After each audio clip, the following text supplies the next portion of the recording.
Capítulo 4 Observadores Celestiais na Selva. Maia.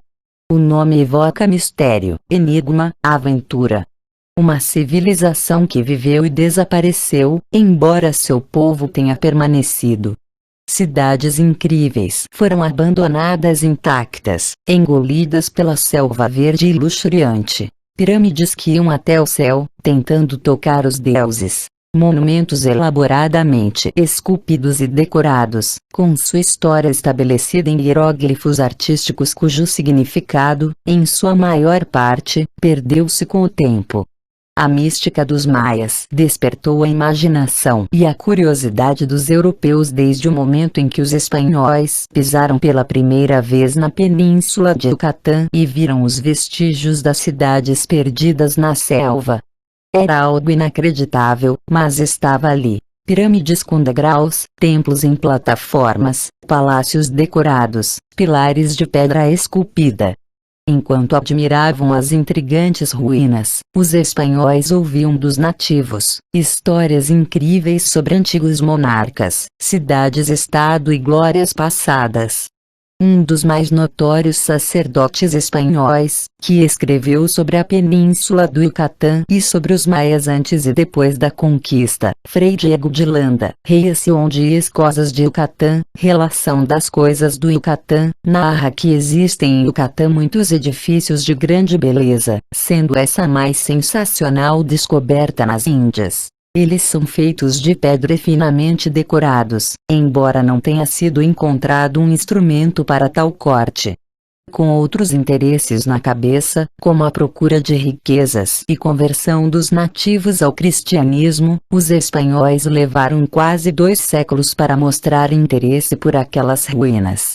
Em 1785, uma comissão real inspecionou as recém-descobertas ruínas de Palenque. Felizmente, uma cópia do relatório ilustrado chegou a Londres.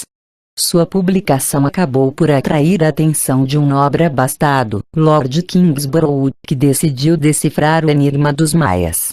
Acreditando fervorosamente que os habitantes da América Central descendiam das 10 tribos perdidas de Israel, ele passou o resto da vida e gastou toda a sua fortuna na exploração e descrição dos antigos monumentos e inscrições mexicanas. Seu livro, Antiquities of Mexico, Antiguidades do México, 1830-1848, ao lado do Relação das Coisas de Yucatán de Frei Landa, mais tarde bispo, constituem valiosas fontes de dados sobre o passado dos maias. Porém, quem ficou popularmente conhecido por divulgar a descoberta arqueológica da civilização maia foi o americano de Nova Jersey John L. Stephens. Enviado dos Estados Unidos para a Federação Centro-Americana, ele visitou as terras dos maias com seu amigo Frederick Catherwood, um artista renomado. Os 2 livros que Stephens escreveu, e Catherwood ilustrou, Incidents of Travel in Central America, Chiapas e Yucatán, Incidentes de uma Viagem à América Central, Chiapas e Yucatán, e Incidents of Travel in Yucatán, Incidentes de uma Viagem a Yucatán, despertaram interesse pelo assunto. Causa espanto a precisão do trabalho artístico, quando se comparam os desenhos de Catherwood com fotografias dos sítios arqueológicos, porém é triste constatar a extensão da erosão ocorrida desde então. Os relatórios são especialmente detalhados em relação aos grandes sítios de Palenque, os Mau, Chichén Itzá e Copán. O último é associado a Stephens, pois para poder investigá-lo sem interferências, ele comprou o local do proprietário por $50 americanos. Ao todo, ele explorou mais de 50 cidades maias. A profusão não apenas estimulava a imaginação, mas também não deixava dúvidas de que a exuberante selva tropical escondia não só alguns postos avançados, mas uma civilização inteira. Grande importância para a compreensão dos fatos foi a data assinalada em alguns monumentos e os hieróglifos esculpidos, o que possibilitou situar a civilização maia no tempo. Embora a escrita hieroglífica dos maias esteja longe de ser decifrada, os peritos obtiveram sucesso ao comparar as datas inscritas nas pedras com o calendário cristão. Com a extensa literatura deixada pelos maias, livros pictóricos feitos com cascas de árvores e laminados com cal, a fim de criar uma base clara para os glifos desenhados com tinta, poderíamos ter reunido maiores informações sobre essa civilização. Porém, esses livros, às centenas, foram sistematicamente destruídos pelos sacerdotes católicos, principalmente pelo bispo Landa, que acabou reunindo tanta informação pagã em seus próprios escritos. Restaram apenas 3, se for autêntico, existe um quarto, códices, ou livros pictóricos. As partes mais interessantes, segundo os estudiosos, referem-se à astronomia. 2 outros grandes trabalhos literários foram preservados, seja porque foram reescritos a partir dos livros pictóricos originais, ou porque foram reconstituídos, porém, em escrita latina, a partir da tradição oral dos nativos. Uma dessas obras é o livro de Shilom Balaam, que significa as profecias ou narrações de Balaam, o sacerdote. Muitos nativos em Yucatán possuíam cópias desse livro. Um dos mais bem preservados, depois traduzido, é o Book of Shilom Balaam of Shumael, o livro de Shilom Balaam de Shumael. Balaam, ao que parece, era uma espécie de Edgar Cayce Maia, paranormal famoso por suas previsões e mediunidade. O livro contém informações relativas ao passado mítico, a profecia e sobre o futuro, ritos e rituais, astrologia e conselhos médicos. A palavra Balaam significa jaguar na língua nativa. Isso causou surpresa entre os estudiosos por não apresentar, aparentemente, relação com profecias. Achamos, no entanto, intrigante o fato de que, no Egito, uma classe de sacerdotes conhecidos como sacerdotes Shem, eles faziam profecias durante certas cerimônias reais, além de recitar fórmulas secretas para abrir o caminho, a fim de que os faraós falecidos pudessem juntar-se aos deuses na eternidade, usava peles de leopardo em suas cerimônias. Foram encontradas representações maias com sacerdotes trajados de forma semelhante. Como na América não existem leopardos africanos, as peles deviam ser de jaguar, o que poderia explicar o significado jaguar de Balaam. Mais uma vez, encontramos na América Central a influência ritual egípcia. Ficamos mais intrigados, ainda, pela semelhança do nome do profeta Maia com o do profeta bíblico Balaão. De acordo com a Bíblia, ele foi preso pelo rei de Moab durante o êxodo por lançar uma maldição sobre os israelitas, mas que teria acabado por se transformar em previsão favorável. Teria sido coincidência. O outro livro maia é o Popol Vuh, o livro do conselho. Ele relata as origens humanas e divinas, além de descrever as genealogias dos reis. Sua cosmogonia e tradições da criação são basicamente iguais às dos povos Nahuatl, indicando uma fonte comum. Em relação à origem dos maias, o Popol Vuh afirma que seus antepassados vieram do outro lado do mar. Landa escreveu que os nativos escutaram de seus ancestrais ter sido essa terra ocupada por uma raça de pessoas que veio do leste, dirigida por deuses, que abriram 12 caminhos através do mar. Tais afirmações estão de acordo com uma lenda maia chamada Lenda de Votan, relatada por vários cronistas espanhóis, particularmente pelo Frei Ramón Ordóñez y Aguiar e pelo bispo Nunes de la Vega. Mais tarde, ela foi recolhida de várias fontes pelo abade S. Braceur de Bourbourg, Histoire de Nations Civilisées do México e História das Nações Civilizadas no México. A lenda relata a chegada no Yucatán, por volta de 1000 AC, segundo os cálculos do cronista, do primeiro homem a quem Deus mandou para essa região para povoar e dividir a terra que agora é chamada de América. Seu nome era Votan, significado desconhecido, e seu símbolo, a serpente.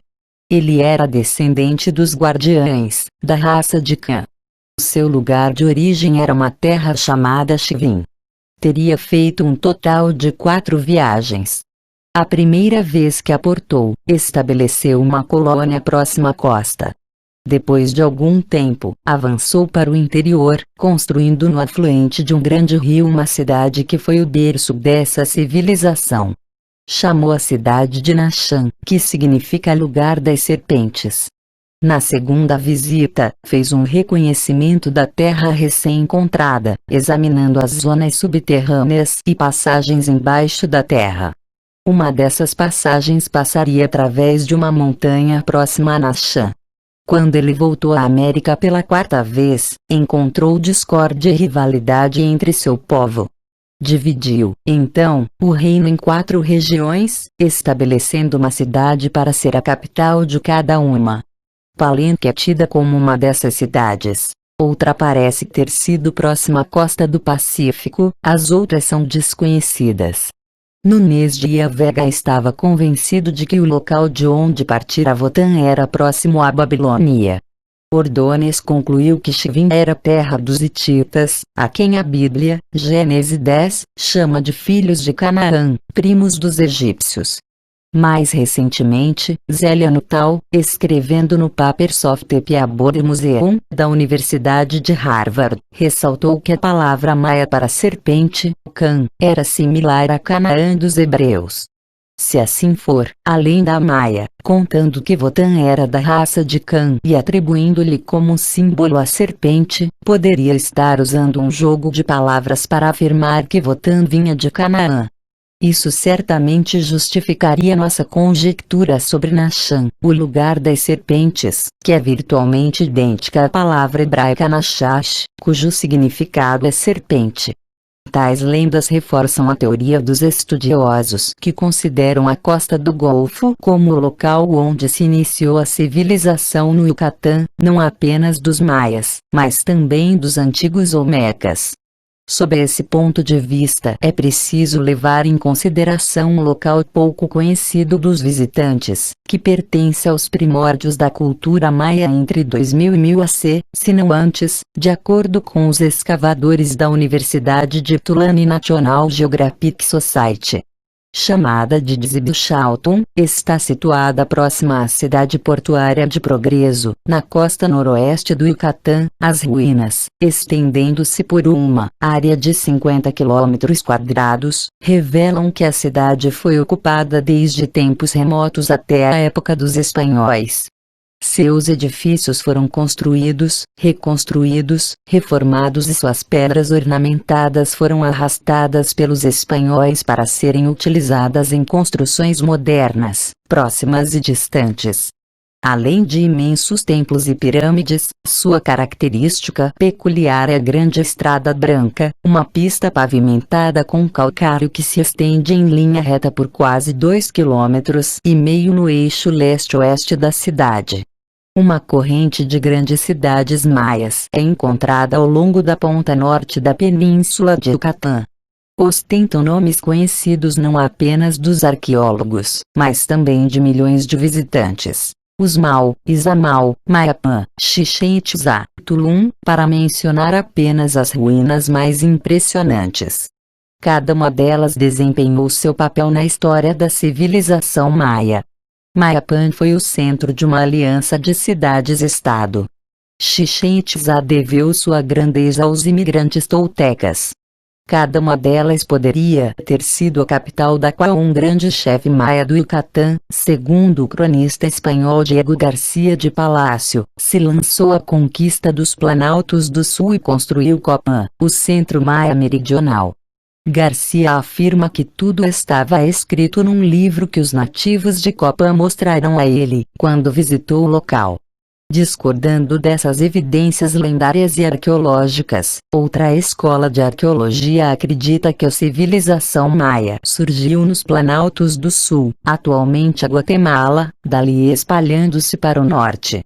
Estudos da linguagem maia rastrearam suas origens até uma comunidade proto-maia, que habitou, talvez ao redor de 2600 AC, a região hoje conhecida como o departamento de Huehuetenango, a noroeste da Guatemala. D.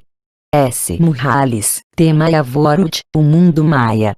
Porém, onde e como quer que tenha se desenvolvido a civilização maia, os estudiosos concordam em considerar o segundo milênio AC como a fase pré-clássica e o ano 200 DC como o início do período clássico de maior progresso. O reino dos maias, em cerca de 900 DC, estendia-se desde a costa do Pacífico até o Golfo do México e o Caribe. Durante esses séculos, eles construíram várias cidades, cujas pirâmides, templos, palácios, praças, marcos, esculturas, inscrições, decorações provocam admiração em estudiosos e visitantes por sua profusão, variedade e beleza, sem falar nas proporções e criatividade da arquitetura. Com poucas exceções, as cidades maias eram centros destinados ao cerimonial, cercados por uma população de administradores, artesãos, mercadores, apoiados por uma grande população rural. A esses centros, cada governante adicionava novas estruturas, ou aumentava as antigas, construindo edifícios maiores sobre os já existentes, como se colocassem mais uma camada sobre uma cebola. Então, 5 séculos antes da chegada dos espanhóis, por razões desconhecidas, os maias abandonaram suas cidades sagradas e deixaram que as selvas engolisse. Palenque, uma das cidades mais recentes dos maias, está situada próxima à fronteira do México com a Guatemala. Ela pode ser alcançada pela cidade moderna de Vila Hermosa. No século 7 AC, ela foi o marco oeste da expansão maia. Sua existência é conhecida dos europeus desde 1773, quando suas ruínas, templos e palácios foram descobertas. A partir de 1920, a rica decoração em gesso e as inscrições hieroglíficas começaram a ser estudadas pelos arqueólogos. Ainda assim, o interesse por Palenque só foi despertado depois da descoberta, em 1949, por Alberto Ruiz Lhuillier, de uma escadaria secreta interna, na pirâmide com degraus chamado Templo das Inscrições. Vários anos de escavações e remoção do sólido entulho, que escondia a estrutura interna, renderam, ao final, uma descoberta excitante: uma câmara mortuária. Ao final da escadaria em curva, um bloco de pedra triangular escondia uma entrada na parede, ainda guardada pelos esqueletos de guerreiros maias. Atrás havia uma cripta em arcada, decorada com pinturas murais. No interior, havia um sarcófago coberto por um bloco de pedra, pesando cerca de 5,5 toneladas e com 3,65 metros de comprimento. Quando essa tampa foi removida, descobriu-se o esqueleto de um homem alto, ainda adornado com pérolas e joias de jade. Seu rosto estava coberto por uma máscara de jade em mosaico. Um pequeno pendente de jade com a imagem de uma divindade ligava-se às contas de um colar. A descoberta foi considerada sensacional. Até então, nenhuma outra pirâmide ou templo do México havia sido utilizada como tumba. O enigma da tumba e seu ocupante aprofundou-se pela representação gravada na tampa. Tratava-se da imagem de um maia descalço sentado sobre um trono flamejante ou cheio de plumas, aparentemente operando dispositivos mecânicos no interior de uma câmara elaborada. A Sociedade do Astronauta Antigo e seu patrono, Erich von Däniken, enxergaram nessa representação um astronauta no interior de uma espaçonave direcionada por jatos flamejantes. Eles sugerem que um extraterrestre teria sido enterrado ali. Os arqueólogos e estudiosos ridicularizam a ideia. As inscrições nas paredes desse edifício mortuário e nas estruturas adjacentes os convenceram de que a pessoa enterrada ali é o líder Pacal, escudo, que reinou em Palenque de 615 a 683 DC. Alguns enxergam na cena uma representação do falecido Pacal sendo conduzido pelo dragão do inferno para o reino dos mortos, considerando o fato de que, no solstício de inverno, o sol se põe exatamente atrás do templo das inscrições, o que simbolizaria a partida do rei com o deus Sol no poente.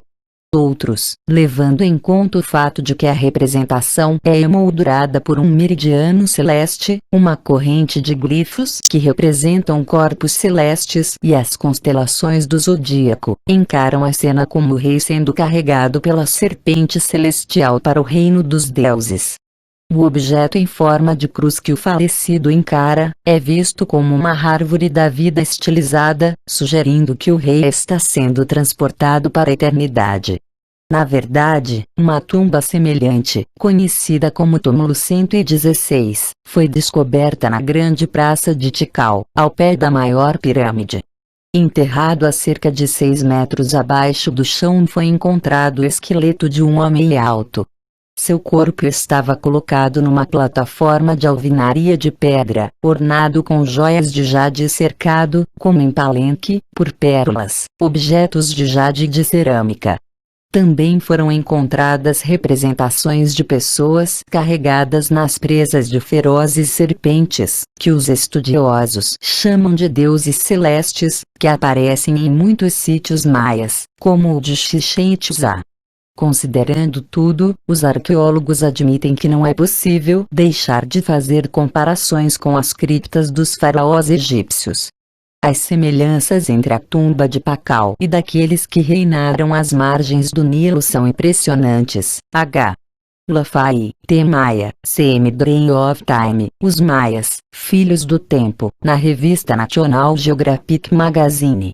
De fato, a cena no sarcófago de Pakal repete a mesma imagem do faraó transportado pela serpente alada para a vida eterna entre os deuses que vieram do céu. O faraó, que não era astronauta, tornou-se um, com sua morte. Esse, sugerimos, seria o significado da cena esculpida para Pakal. Não se descobriram apenas tumbas nas florestas da América Central. Muitas vezes, colinas cobertas de vegetação tropical abrigavam sob a terra uma pirâmide. Grupos de pirâmides eram picos de uma cidade perdida. As escavações na localidade de El Mirador, uma área selvagem, próxima à fronteira do México com a Guatemala, começaram em 1978 e revelaram uma grande cidade maia. Ela ocupava cerca de 15 quilômetros quadrados e remontava a 400 AC. Até então, os defensores do Sul como ponto de origem dos maias, de acordo com S. G. Morley, The Ancient Maya, os antigos maias, acreditavam que Tikal fosse a sua maior e mais antiga cidade. Situada na parte noroeste da província guatemalteca de Petén, Tikal ainda eleva suas pirâmides além da copa das árvores. É tão grande que suas fronteiras parecem constantemente expandir-se, à medida que novas ruínas são encontradas. Só o centro cerimonial principal cobria mais de 1,5 km². O espaço para sua construção não só foi roubado à floresta tropical, como foi fisicamente criado, através do achatamento de uma cordilheira, laboriosamente terraplenada. Os barrancos circundantes foram convertidos em reservatórios, ligados por uma série de estradas elevadas. As pirâmides de Tikal, agrupadas em vários conjuntos, possuem linhas belíssimas. Altas e estreitas, são verdadeiros arranha-céus, elevando-se a alturas superiores a 60 metros. Erguendo-se em degraus íngremes, as pirâmides serviam de suporte para os templos erigidos no topo. Os templos retangulares abrigavam apenas um par de aposentos estreitos. Estes, por sua vez, eram encimados por sólidas superestruturas decorativas, que aumentavam a altura das pirâmides.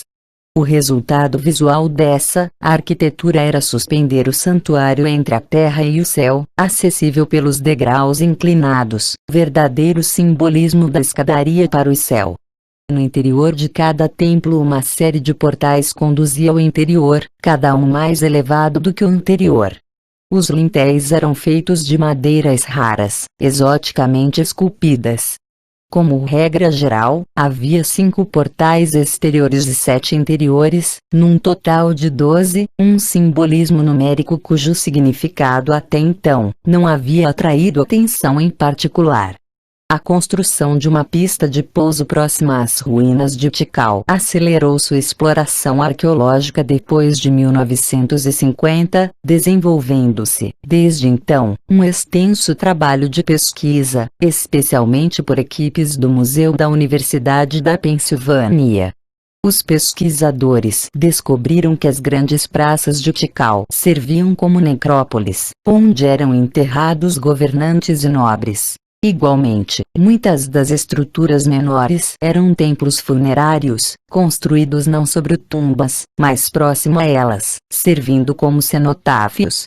Também descobriram 150 marcos, blocos de pedra esculpidos, erguidos de forma a ficar com a face voltada para o leste ou para o oeste. Representam, segundo os estudiosos, retratos de reis, ou grandes acontecimentos de suas vidas e de seus reinados. As inscrições hieroglíficas gravadas na superfície da pedra mostram datas precisas, associadas a esses eventos. Davam o nome do rei, por exemplo, crânio de pata de jaguar, ano de 488, identificavam o evento. Os estudiosos agora têm certeza de que os hieróglifos não eram meramente pictóricos ou ideográficos, mas também escritos foneticamente em sílabas semelhantes às dos sumérios, babilônios e egípcios. G. Miller, Maya Ruler Softime, os maias, senhores do tempo. Foi com a ajuda de tais registros que os arqueólogos foram capazes de identificar uma sequência de 14 reis em Tikal, desde o ano 317 até 869 DC. Contudo, é certo que Tikal foi um centro real maia muito antes disso. Datações feitas pelo método do isótopo de carbono nos restos de algumas tumbas apontaram 600 AC. Localizada a 240 quilômetros a sudeste de Tikal está Copan, a cidade que Stepens comprou. Situava-se na periferia sudoeste do Reino Maia, hoje território de Honduras. Embora não apresentasse os característicos degraus inclinados de Tikal, era talvez a mais típica das cidades maias em sua disposição. O vasto centro cerimonial ocupava 30 hectares e consistia de pirâmides-templos agrupadas ao redor de várias praças amplas. As pirâmides, de bases largas e com uma média de 20 metros de altura, eram peculiares pelas escadarias monumentais decoradas com esculturas elaboradas e inscrições hieroglíficas. As praças eram dotadas de santuários, altares e, o mais importante para os historiadores, monólitos de pedra esculpida, que representavam reis e forneciam datas. Revelavam que a pirâmide principal fora terminada no ano de 756 e que Copan alcançou sua hegemonia no século IX, logo após o colapso da civilização maia. Porém, à medida que as escavações descobriam novos dados, em locais de Guatemala, de Honduras, de Belize, encontravam-se monumentos e monólitos datados desde 600 AC, revelando um sistema aperfeiçoado de escrita, que deve ter sido precedido de uma fase de maior desenvolvimento, conforme concordam os especialistas. Copan, como logo veremos, desempenhou um papel especial na vida e na cultura maia. Estudiosos dessa civilização ficaram especialmente impressionados pela sua precisão, ingenuidade e diversidade na contagem de tempo, atribuindo o fato à avançada astronomia maia. Os maias possuíam, na verdade, 3 calendários. Entretanto, um deles, o mais significativo, em nossa opinião, não se relacionava com a astronomia. E a chamada contagem longa localiza uma data, contando o número de dias passados a partir de um determinado dia de referência até o dia do evento registrado no monólito ou monumento. Os especialistas concordam em datar o enigmático primeiro dia, uma época e um acontecimento que precederam o surgimento da civilização maia, como 13 de agosto de 3113 AC, segundo o atual calendário cristão. A contagem longa, como os outros dois sistemas de contagem de tempo, estava baseada num sistema vigesimal matemático, vezes 20, dos maias e, como na antiga Suméria, empregava o conceito de lugar, pelo qual L na primeira coluna seria 20 na coluna seguinte, depois 400, e assim por diante. O sistema da contagem longa, utilizando colunas verticais onde os valores menores eram colocados embaixo, dava nome a esses vários múltiplos e os identificava com glifos. Começando com Kim para L, o Inal para 20, e assim por diante, os múltiplos alcançam o glifo Alautum, que corresponde ao fantástico algarismo de 23 bilhões, 40 milhões dias, um período de 63 milhões, 80 mil e 82 anos.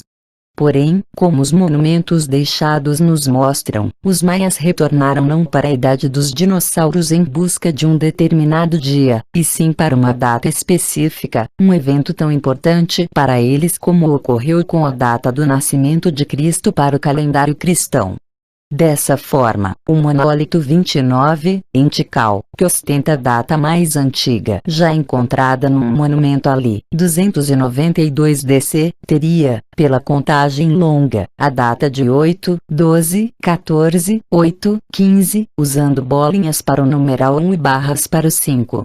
Dividindo-se os 1.243.615 dias pelo número de dias do ano solar, 365,25, a data apontada indica que o evento representado ocorreu 3.404 anos e 304 dias depois do misterioso primeiro dia, 13 de agosto, 3113 AC. Portanto, segundo a correlação aceita, a data no monólito 29 corresponde ao ano 292 DC, 3405, 3113. Alguns estudiosos opinam que os maias começaram a usar a contagem longa na era de Bacton 7, o que equivale ao século 4 AC. Outros não descartam a possibilidade de um início mais remoto. Juntamente com esse calendário contínuo, existiam dois calendários cíclicos. Um era o AB, ou ano solar de 365 dias, dividido em 18 meses de 20 dias, mais 5 dias adicionais ao final do ano.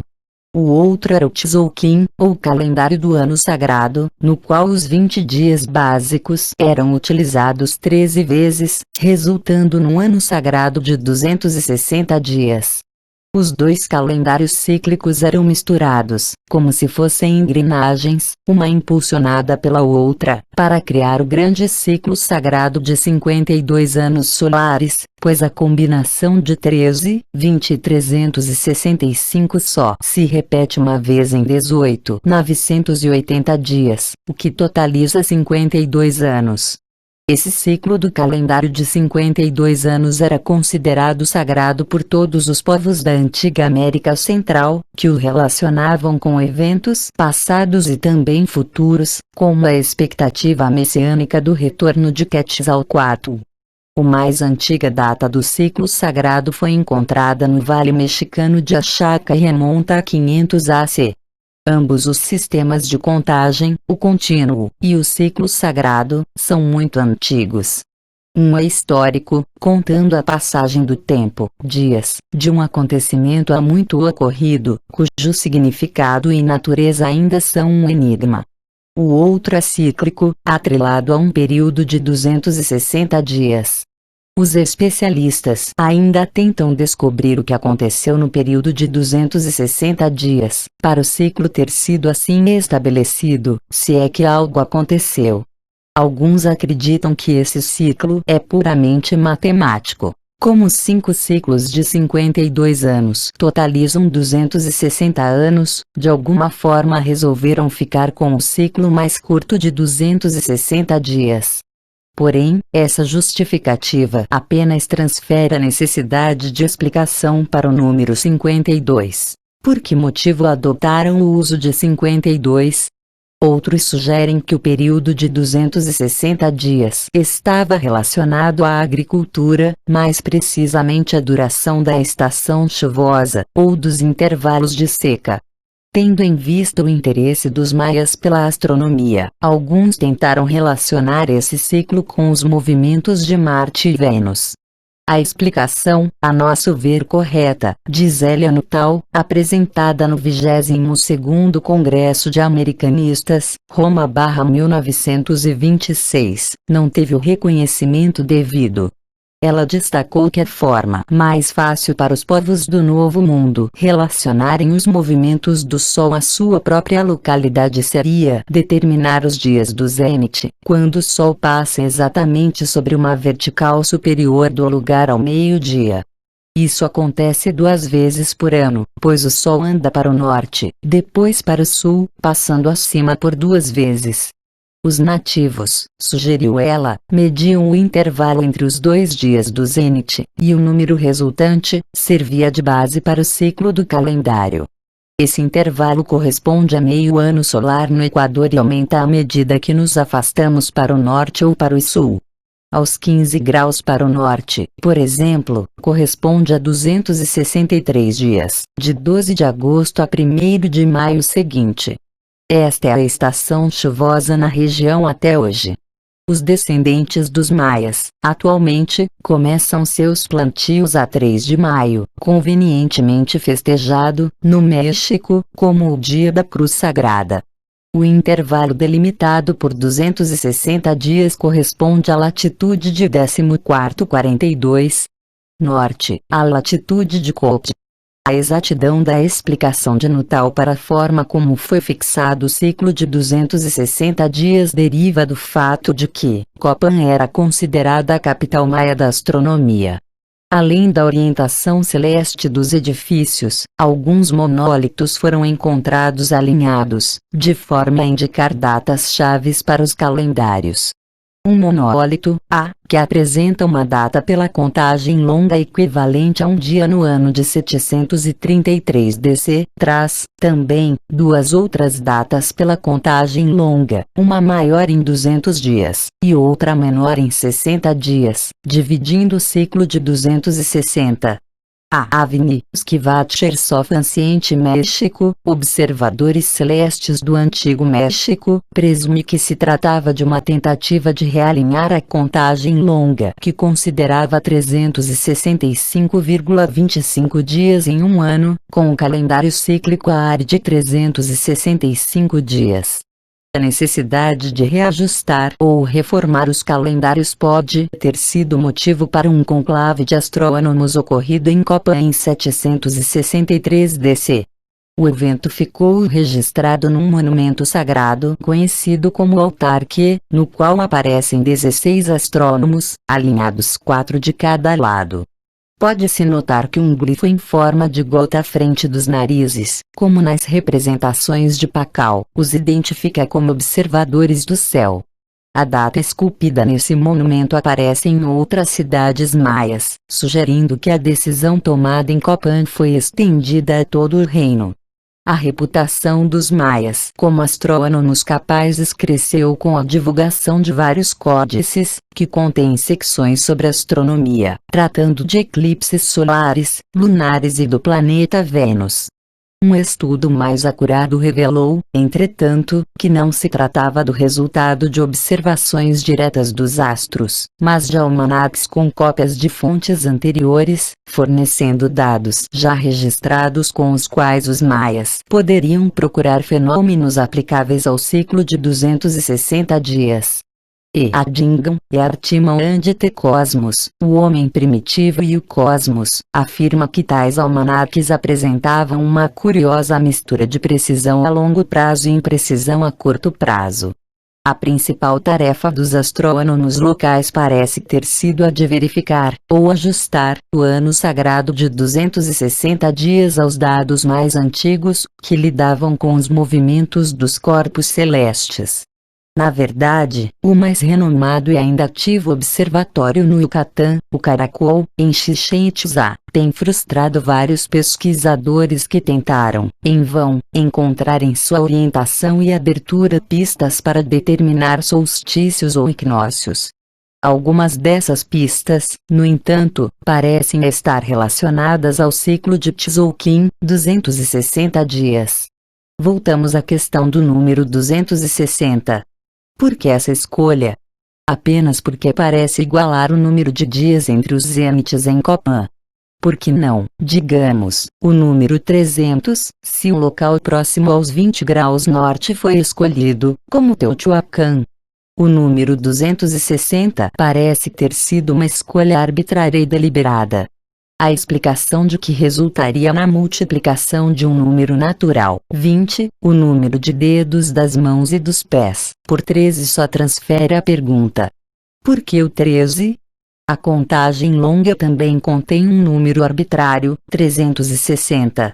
Inexplicavelmente ele abandona a progressão vigesimal pura, e depois de o Qin, 1, e o Inal, 20, introduz o Tum, 360, ao sistema. O calendário árabe também usa o 360, dividindo esse número em 18 meses de 20 dias. Depois, arredonda o ano, adicionando 5 dias ruins para completar o ciclo solar de 365 dias. Dessa forma, os três calendários usam números não naturais, deliberadamente escolhidos. Demonstraremos que tanto o número 260 como o 360 chegaram à América Central via Mesopotâmia, passando pelo Egito. Estamos todos familiarizados com o número 360, é o número de graus num círculo. Mas poucos sabem que esse número foi encontrado pelos sumérios e deriva da base sexagesimal, base 60, do sistema matemático utilizado por eles. O primeiro calendário conhecido foi o Nippur, dos sumérios. Ele foi estabelecido dividindo-se o círculo de 360 em 12 partes. Esse número era considerado sagrado, celestial, determinando os 12 meses do ano, as 12 casas do zodíaco, os 12 deuses do Olimpo, e assim por diante. O problema da sobra de 5 e 25 dias por ano foi resolvido por intercalação, a adição de um 13º, depois da passagem de um certo número de anos. Embora o sistema aritmético egípcio não fosse sexagesimal, eles adotaram o sistema sumério de 12x30 igual 360. Porém, incapazes de realizar os cálculos complexos envolvidos na intercalação, simplificaram o assunto arredondando o ano ao adicionar um mês curto de 5 dias no final. Esse mesmo sistema foi adotado na América Central. O calendário árabe não era apenas semelhante ao do Egito. Era idêntico. Além do Rinais, os povos da América Central possuíam um ritual anual relativo à estrela Sirius e à elevação das águas do Nilo. A influência suméria nos calendários dos egípcios e dos povos centro-americanos não se limitava ao número sexagesimal de 360. Vários estudos, notadamente os de B. Perreco, nas primeiras edições de El México Antigo, o Antigo México, chamam a atenção para um fato. Os 13 meses do calendário Tzolk'in eram, na verdade, um reflexo do sistema de 12 meses do calendário sumério, mais o 13º mês intercalado, com a diferença de que no Egito, e portanto na América Central, o 13º mês encolheu para 5 dias anuais. O termo Tum para 360 significa na linguagem maia celestial, uma estrela ou planeta na faixa zodiacal. E interessante observar que um aglomerado de estrelas, constelação, era chamado de Moal pelos maias, virtualmente o mesmo termo Mu que os sumérios usavam para corpo celeste. A ligação entre o calendário da América Central com o usado no Velho Mundo fica mais clara quando consideramos o número sagrado, 52, ao qual todos os grandes eventos ocorridos no território centro-americano foram associados. As muitas tentativas de explicá-lo, como a afirmação de que se trata de 13x4, ignoram sua origem mais óbvia. As 52 semanas do calendário do Oriente Médio, mais tarde do calendário europeu. Esse número de semanas, entretanto, só pode ser obtido se for adotada uma semana de 7 dias igual. Nem sempre foi assim. A origem da semana de 7 dias foi objeto de estudo por quase 2 séculos, e a melhor teoria é a que deriva das 4 fases da Lua. O certo é que emergiu como decreto divino nos tempos bíblicos, quando Deus mandou que os israelitas durante o êxodo do Egito observassem o sétimo dia do Sabate. Teria o número 52 sido considerado ciclo sagrado porque era o denominador comum dos calendários centro-americanos, ou teria sido 260 adotado, ao invés de 300, por exemplo, por ser um múltiplo de 52, 52x5 igual 260? Embora uma divindade cujo epíteto significava sete fosse o principal deus sumério, ele era honrado como um local teofânico, por exemplo, Beersheba, o poço dos sete, ou de nomes pessoais, Elisheva, meu Deus é sete, principalmente na terra de Canaã. O número 7 permeia as histórias da Bíblia, de José aos sonhos do faraó e acontecimentos subsequentes no Egito. Como o número 52 deriva do número 7 como base do calendário, demonstraremos que este ciclo, visto como sagrado na América Central, originou-se no Egito. Mais especificamente, 52 era um número mágico, associado ao deus egípcio Tot, o deus da ciência, da escrita, da matemática e do calendário. Uma antiga lenda egípcia conhecida como as Aventuras de Sati e Camões como as Múmias, uma história de magia, mistério e aventura que poderia ser comparada a um moderno filme de ação, emprega a associação do número mágico 52 com Tot e com os segredos do calendário. Esta lenda aparece num papiro, Cairo 30.646, descoberto numa tumba em Tebas, datado do século III AC. Fragmentos de outros papiros com a mesma lenda também foram encontrados, indicando que era um livro conhecido na literatura egípcia, pertencendo ao ciclo de histórias sobre deuses e homens. O herói da história, filho de um faraó, bem instruído em todas as coisas, estava habituado a vagar pela necrópole de Mênfis, na época a capital, estudando os escritos sagrados nas paredes dos templos e monólitos e pesquisando antigos livros de magia. Com o tempo ele tornou-se um mágico sem rival na terra do Egito. Um dia, um homem misterioso lhe falou sobre uma tumba onde havia um livro escrito pelo deus Tot com as próprias mãos, no qual revelava os mistérios da terra e do céu, incluindo a divina sabedoria em relação aos nasceres do sol e as aparências da lua e ao movimento dos deuses, planetas, que estão no ciclo do sol, os segredos da astronomia e do calendário. A tumba era de Ninoferketa, filho de um antigo faraó, segundo os estudiosos, reinou por volta de 1250 AC. Quando Satni, conforme o esperado, ficou muito interessado e perguntou a localização da tumba, o velho avisou de que, apesar de mumificado, Ninoferketa não estava morto e poderia atacar qualquer um que ousasse tirar o livro alojado a seus pés. Sem demonstrar temor, Satni foi procurar a tumba, que não podia ser encontrada pois estava embaixo da terra. Porém, chegando ao local, Satni recitou uma fórmula sobre ele e uma fresta abriu-se no solo. Satni desceu até o local onde estava o livro. No interior da tumba, Satni viu as múmias de Ninoferketa, de sua esposa e irmã e do seu filho. O livro estava realmente junto ao faraó e emitia uma luz como se o sol brilhasse ali. Quando Satni deu um passo na direção do livro desejado, a múmia da esposa falou, advertindo para não avançar mais. Ela contou, então, a Satni as aventuras de Ninoferketa quando ele tentou obter o livro. Tot o esconderá num lugar secreto, no interior de uma caixa de ouro, que estava no interior de uma caixa de prata, que estava no interior de uma série de outras caixas, sendo a última feita de ferro e bronze.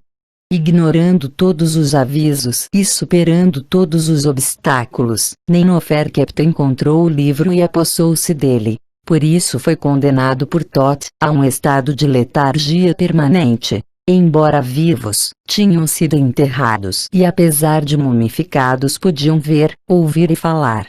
Ela avisou a Satni que a maldição de Tot recairia sobre ele, se locasse o livro. Porém, tendo ido tão longe, Satni estava determinado a apanhar o livro. Quando deu outro passo, a múmia de Ninoferkepta falou. Havia uma maneira de possuir o livro sem incorrer na ira de Thoth, disse ele. Bastava jogar e ganhar o jogo dos 52, o número sagrado de Thoth. Satni prontamente concordou. Perdeu o primeiro jogo e de repente estava meio enterrado no chão. Perdeu o jogo seguinte, e o seguinte, afundando cada vez mais. É a forma como Satni conseguiu escapar com o livro, as calamidades que recaíram sobre ele por sua ação e como, finalmente, ele o devolveu ao esconderijo, transformam essa história numa versão antiga do filme Cavaleiros da Arca Perdida. A moral da história. Nenhum homem, por mais sábio que fosse, poderia aprender os mistérios da Terra, do Sol, da Lua e dos planetas sem permissão divina. Sem a autorização de Thoth, o homem não conseguiria ganhar o jogo dos 52. E o perderia mesmo se tentasse descobrir os segredos, abrindo as camadas protetoras da Terra de minerais e metais. E nossa convicção de que foi o mesmo Thoth, aliás Quetzalcoatl, quem ofereceu o calendário dos 52 e toda a sabedoria para os povos da América Central.